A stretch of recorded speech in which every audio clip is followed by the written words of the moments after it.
Hello বন্ধুরা, good morning. আজকে আবারও চলে এসেছি তোমাদের সামনে নতুন একটা ভিডিও নিয়ে, আর সেটা হলো চিকেন রেসিপি। তার আগে একটু ইন্ট্রোডাকশনটা করে নিই। যারা আমাকে চেনো তারা তো জানোই, আর যারা আমাকে চেনো না তাদের জন্য আমি জয়া পাঠক ফ্রম কলকাতা। তো আজকে দেখাবো আমি তাড়াতাড়ি করে কিভাবে চিকেন রান্নাটা করি। চলো দেখে নেওয়া যাক।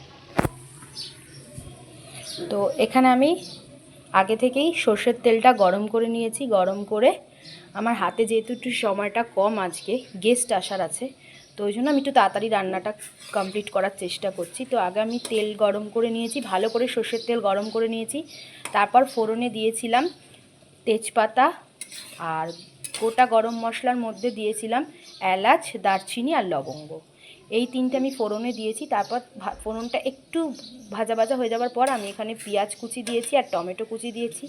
পেঁয়াজ কুচি টমেটো কুচিটা দিয়ে ভালো করে নাড়াচাড়া করে নিয়েছি। দেখো অলরেডি পেঁয়াজ আর টমেটোটা নরম হয়ে গেছে।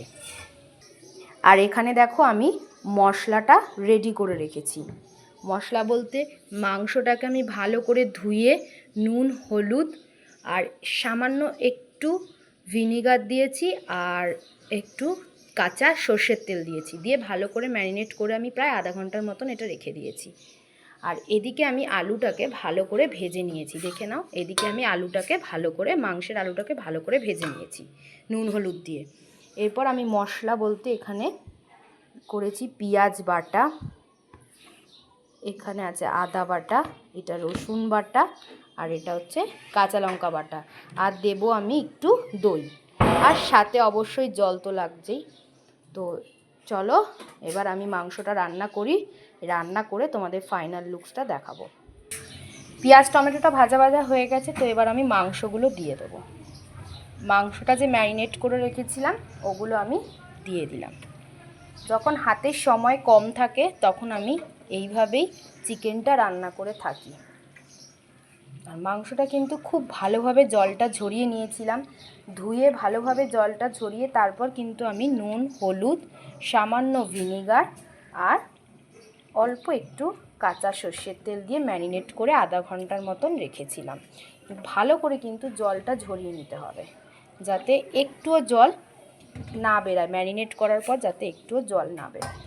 তো চলো এটা মাংসটা দিয়ে একটু নাড়াচাড়া করি, তারপর আবার তোমাদের সামনে আসছি। চিকেনটা খুব ভালো করে ভেজে নিয়েছি আমি। এরপর আমি এক এক করে মশলাটা দিয়ে দেবো। দেখো চিকেনটা আমি খুব ভালো করে ভেজে নিয়েছি, ভেজে গ্যাসটা একটু কমিয়ে দিয়েছি। এবার আমি এক এক করে মশলাটা দিয়ে দেবো। পেঁয়াজ বাটাটা দিয়ে দিলাম,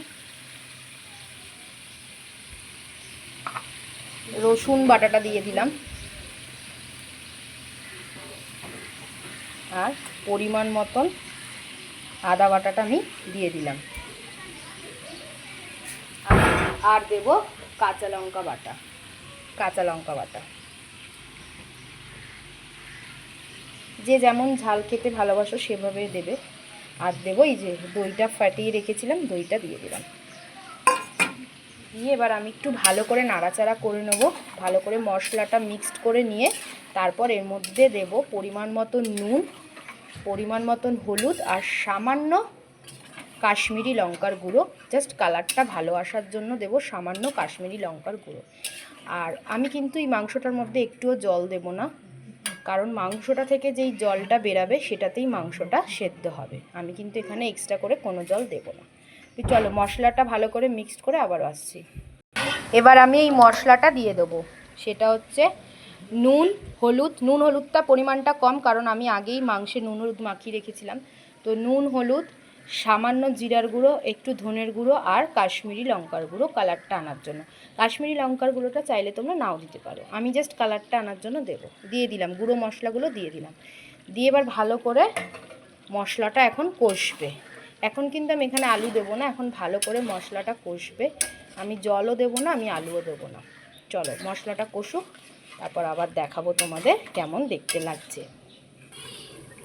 মাংসটা ভালোভাবে কষে গেছে, দেখো পুরো তেল ছেড়ে দিয়েছে, ভালোভাবে কষে গেছে। আমি কিন্তু এখানে একটুও জল দিইনি, এটা কিন্তু মাংস থেকে যেই জলটা ছেড়েছে সেই জলটাই পুরো এটা কষবে। আর অনেকটাই কষে গেছে, আর সামান্য কষা বাকি আছে। আমি কিন্তু এখানে একটুও জল দিইনি।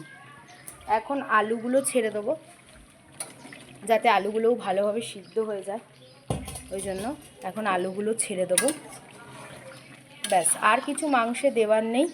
এবার আলুটা সিদ্ধ হয়ে গেলে সামান্য গরম মশলা ছড়িয়ে নামিয়ে নেবো, সামান্য গরম মশলা ছড়িয়ে নামিয়ে নেবো। আর আবারও বলছি, আমি কিন্তু মাংসে একটুও জল দিইনি। তো এই হলো লুক, এই হলো মাংসের লুক।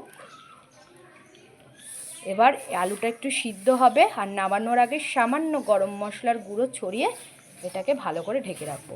চলো, আজকের ভিডিওটা কেমন লাগলো অবশ্যই কিন্তু তোমরা জানিও, আর ভালো লাগলে অবশ্যই একটা শেয়ার করে পাশে থেকো। টাটা বন্ধুরা।